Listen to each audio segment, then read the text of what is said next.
Here on the show, folks, you've heard us talk time after time about the importance of branding. Getting your name out there, getting your message out there. It could be your personal brand, it could be your business brand. And these days, it's all going online faster and faster and faster. It's kind of changed a little bit of everything of how we actually communicate, not just with clients, but with potential clients as well.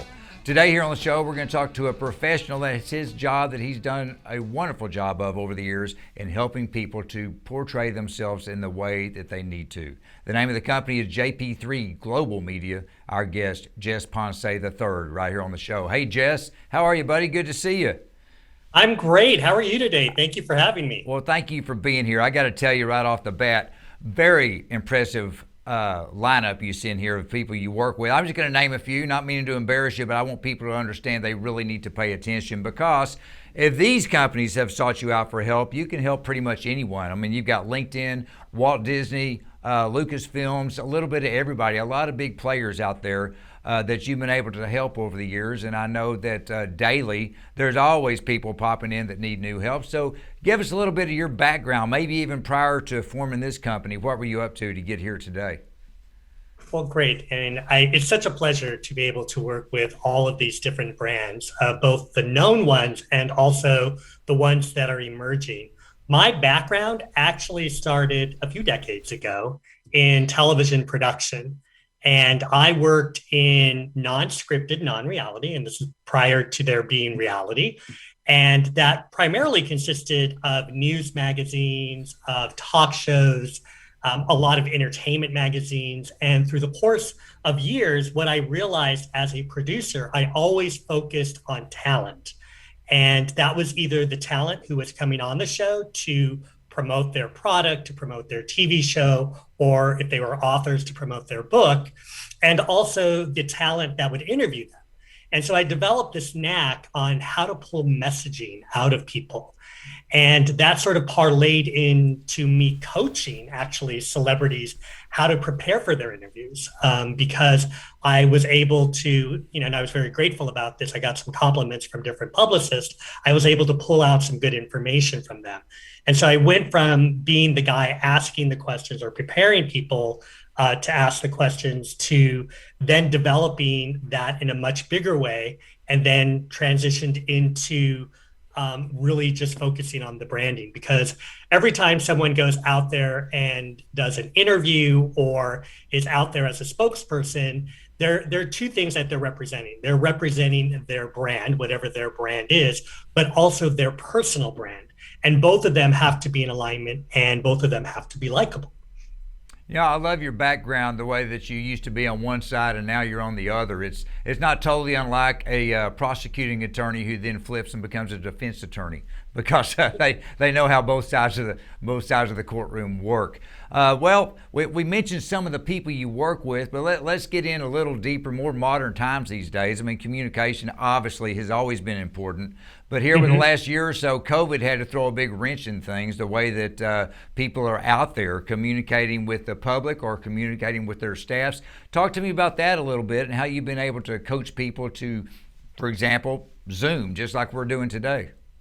Absolutely. So what the pandemic did for all of us is had us go back to basics in terms of the way that we represent ourselves and the way that we communicate. Because, there's a certain demographic, myself included, where, we used to separate work and life. And there's a much younger demographic like Gen Z, where they don't have that division between work life and professional life. But what Zoom did is it brought everybody into our homes.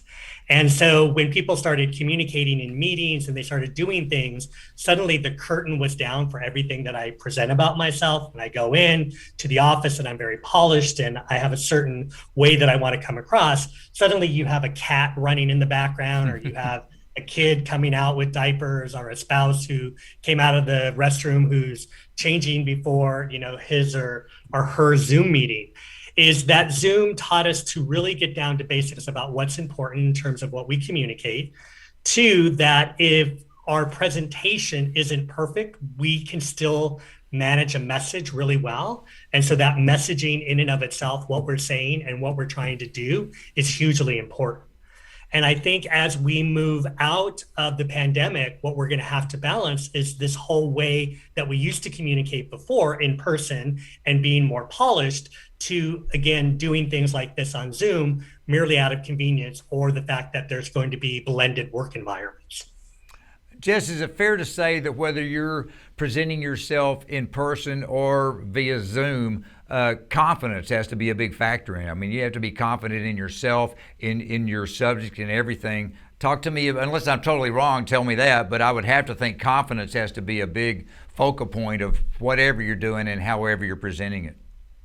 Absolutely. And so for me, confidence has two different components. So number one is knowledge in your subject matter, whatever that subject is. It could be about the telephone book. It could be about plants.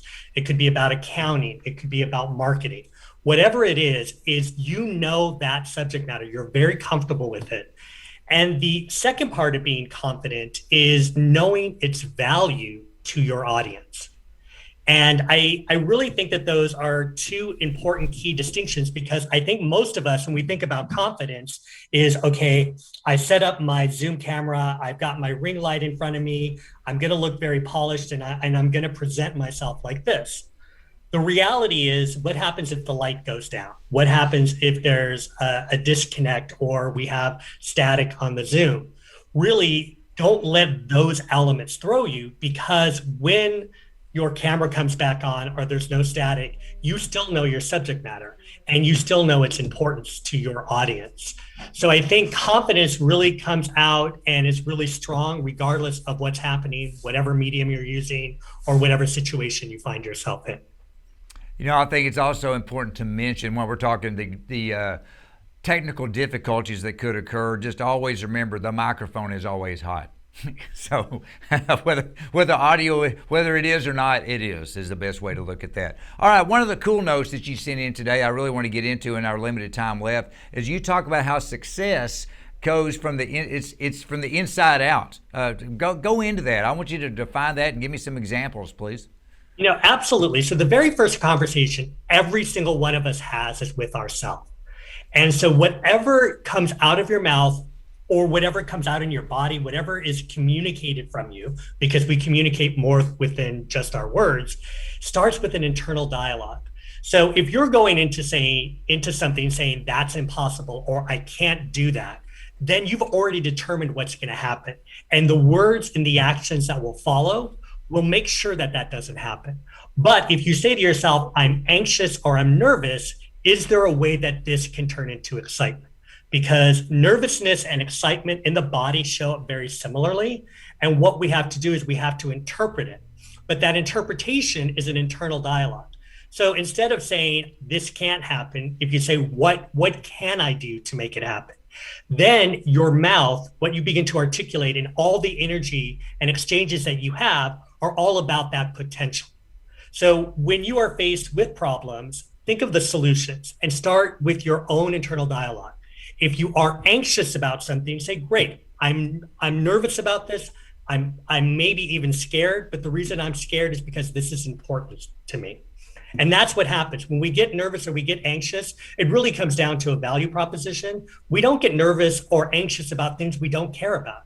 What you're really telling yourself is, hey, this is important to me. I think that's a great way to be. Just turn that anxiousness into a positive fact, and you just lay the groundwork from the get-go. And you're exactly right. If someone's talking to me, particularly they're trying to sell me something and they're not excited about it, why should I be excited about it? I totally get that, just speaking as a consumer or a customer or whatever way you want to put it out there. Well, let's just go with this, Jess. We're running low on time today, but you've been doing this for a long time, and you're the perfect guy for this, because whatever comes along, even a pandemic, you're able to help people do what they need to do to keep their brand consistent, professional, and out there in the way that it needs to be. Thank you so much for popping on with us today. It's a great story, and keep doing what you do to help people out. Take care. Thank you.